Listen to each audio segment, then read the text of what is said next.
Salut tout le monde ici au Roman. J'espère que vous allez bien par la grâce de Dieu. Comme vous le savez, c'est toujours un plaisir d'être avec vous pour vous présenter notre émission Rééducation. On est toujours à la série Restitution de notre héritage. Donc, c'est un plaisir d'être avec vous. Donc, j'espère que vous êtes bien disposés, disponibles à regarder cette 22e vidéo de la série. Et puis, comme vous le savez, on a pris le temps de faire des vidéos assez courtes pour que vous puissiez avoir le temps de votre côté pour les regarder et les partager avec des amis. Alors, donc, bienvenue et j'espère que vous êtes bien assis pour regarder cette 22e vidéo. Alors, je vous souhaite un bon visionnement et que Dieu vous bénisse. Les productions Le Bouclier présentent Rééducation. Rééducation est une émission qui se veut spirituelle, sociale et musicale. C'est un espace où certains concepts depuis longtemps établis seront remis en question. C'est un espace où la parole de Dieu a la priorité absolue sur les traditions, les interprétations et l'incrédulité. Merci pour vos prières sincères. Nous vous aimons, mais Dieu vous aime encore plus. Maranatha, Maranatha.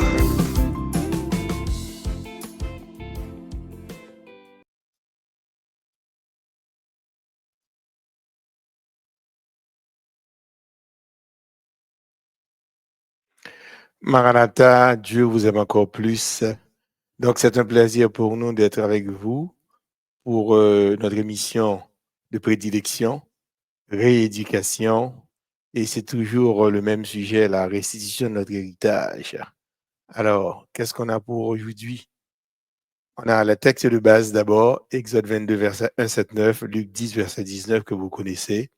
Nous allons prier le Seigneur maintenant. Notre Père qui est dans les cieux, nos âmes te louent et te bénissent parce que tu as fait de nous tes enfants. Merci pour la présence de ton Saint-Esprit qui nous accompagne pour parler de toi et de toi seul.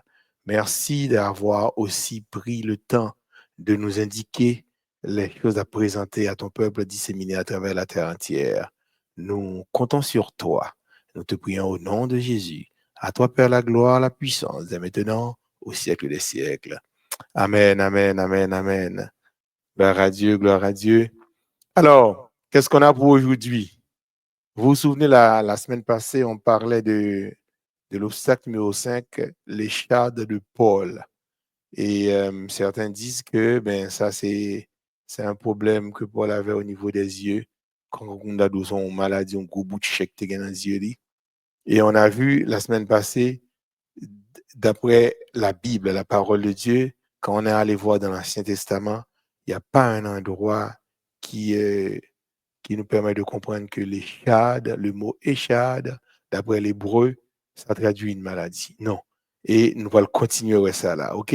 Mais juste avant, on va faire quelques rappels par rapport à la dernière vidéo. Un cinquième obstacle à la restitution de notre héritage, c'est le fait d'interpréter la parole de Dieu à partir de notre connaissance humaine. Tandis que c'est le travail du Saint-Esprit de nous révéler la vérité. Est-ce que vous comprenez? Donc, parole mon Dieu, c'est pas connaissance humaine nous, qui va le permettre qu'on comprenne. Et d'ailleurs, quand Dieu s'adresse aux hommes, Dieu ne s'adresse pas à la connaissance humaine de chacun de nous. Non. Ou te mettre 1000 doctorats. Bon Dieu, pas adresser là à ou même à partir de doctorat. Parce que doctorat, c'est l'aspect intellectuel. Donc, intellectuel là, c'est parti non mou qui nourrit. Mais l'esprit que bon Dieu mette dans nous-mêmes, il n'est pas nourri avec connaissance humaine. Il est nourri avec la parole de Dieu. Donc, quand Dieu parle à ton esprit. OK? 2 Corinthiens 12, 7. Selon ce texte, l'écharde dans la chair n'était pas une maladie. Là, on parle de Paul. La Bible dit que c'est un ange de Satan pour me souffleter.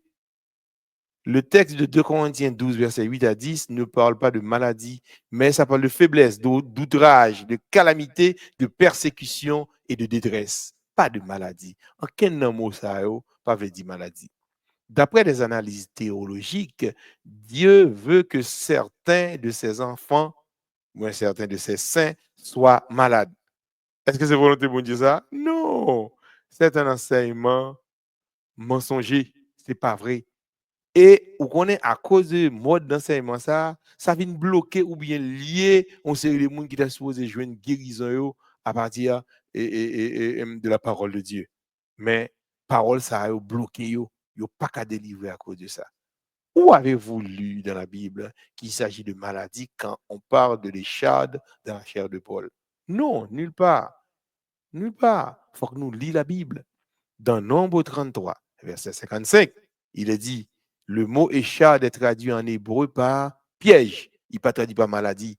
Appât, leurre, épine, piqûre, et non par maladie. Il faut que ça claire dans la tête nous. Et la suite de l'obstacle numéro 5, aujourd'hui, c'est toujours la même question. L'échade de Paul. Dieu a-t-il envoyé la maladie sur Paul? Paul avait-il une maladie selon la Bible? Josué 23, verset 13. Nous, dans l'Ancien Testament, là, on va voir comment on traduit le mot échade. Il n'est pas question de maladie. Jusque-là, soyez certains que l'Éternel, votre Dieu, ne continuera pas à chasser ces nations devant vous, mais elles seront pour vous un filet. Ça ne pas filet, c'est pêcher poisson. Ou bien vous voyez un filet son groupe et puis attraper mon yo. Un piège, un fouet dans vos côtés et des épines dans vos yeux, jusqu'à ce que vous ayez péri de déçu ce bon pays que l'Éternel, votre Dieu, vous a donné. Si nous pas chasser Mounsayo, c'est ça à tourner. Juge 2, verset 3. Et j'ai dit aussi, je ne les chasserai point de devant vous, mais ils seront à vos côtés et leurs dieux vous seront en piège. Nous comprenons? C'est ce mot ça traduit échade là dans l'Ancien Testament. Paul explique ce qu'était l'échade. Il a dit que c'est un ange de Satan envoyé pour le souffleter. À chaque endroit où se trouvait Paul, cet esprit malin produisait autant d'ennuis que possible. Il souffletait Paul dans sa chair et Paul ne pouvait pas lui ordonner de quitter la terre, puisqu'il a le droit d'y rester jusqu'à ce que le bail d'Adam soit terminé. Nous comprenons? Nous, on qui ça et grand-père nous la nous, grand-parent nous, il a signé ce bail avec l'ennemi, mais Paul pas foutu chasser et mauvais ange ça pour quitter la terre définitivement. Mais non, il n'est pas capable. Acte 9, versets 12 à 18. C'est toujours la même question. Est-ce que Dieu a envoyé la maladie sur Paul? Car il prie. Et il a vu en vision un homme du nom d'Ananias qui entrait et qui lui imposait les mains afin qu'il recouvre la vue. Ça, c'est Paul qui fait prier ça. Et puis il voit Ananias dans la prière et dans la vision. Ananias répondit, Seigneur, j'ai appris de plusieurs personnes tous les maux que cet homme a fait à tes saints dans Jérusalem. Et il a ici des pouvoirs de la part des principaux sacrificateurs pour lier tous ceux qui invoquent ton nom. Ah, Jésus te compte tout ça, que dans Jérusalem, grand sacrificateur, yo bail Paul, toute autorisation, tout pouvoir pour le ramener les disciples de Jésus liés à Jérusalem, en bas code. Mais Jésus font l'autre travail avec Paul. Mais le Seigneur lui dit, va, car cet homme est un instrument que j'ai choisi pour porter mon nom devant les nations, devant les rois et devant les fils d'Israël. Et je lui montrerai tout ce qu'il doit souffrir pour mon nom. Ananias sortit, et lorsqu'il fut arrivé dans la maison, il imposa les mains à Saul. Et pendant qu'il imposa les mains, il disait à Saul, Saul, mon frère, le Seigneur Jésus, qui t'est apparu sur le chemin par lequel tu venais, m'a envoyé pour que tu recouvres la vue et que tu sois rempli du Saint-Esprit. Au même instant, il tomba de ses yeux comme des écailles et il recouvra la vue. Il se leva et fut baptisé. C'est Ananias qui baptisait MC.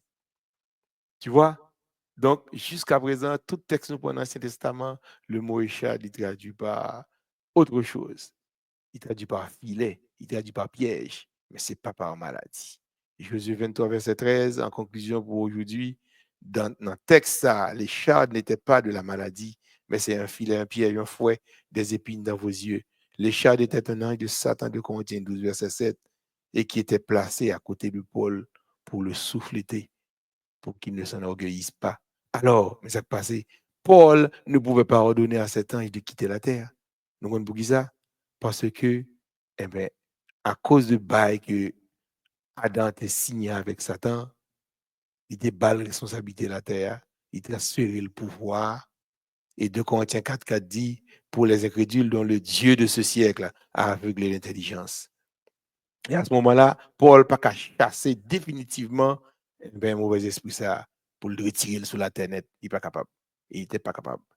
Acte 9, verset 12-19, dans ce verset, Jésus envoya Ananias prier pour Paul pour que ce dernier recouvre la vue, et c'était précisément fait.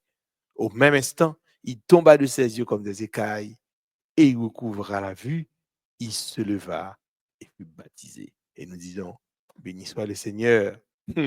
Débutant de nuit, à petite bon Dieu, avec mission l'éternel là, on va joindre. Bon Dieu, pour la faire l'autre travail ensemble avant. C'est saisi ou à saisi. Ouais, qui est ce cas devenu, le bon Dieu mettez mes sous. Alors, moi, j'espère que nous prenons le printemps. Vous allez prendre le temps de regarder cette vidéo et de la partager avec vos amis, disséminée à travers la terre entière. Alors, le rendez-vous, c'est pour la semaine prochaine. D'ici là, je vous souhaite de passer une bonne semaine sous le regard du Tout-Puissant. Que Dieu vous bénisse. Maranatha.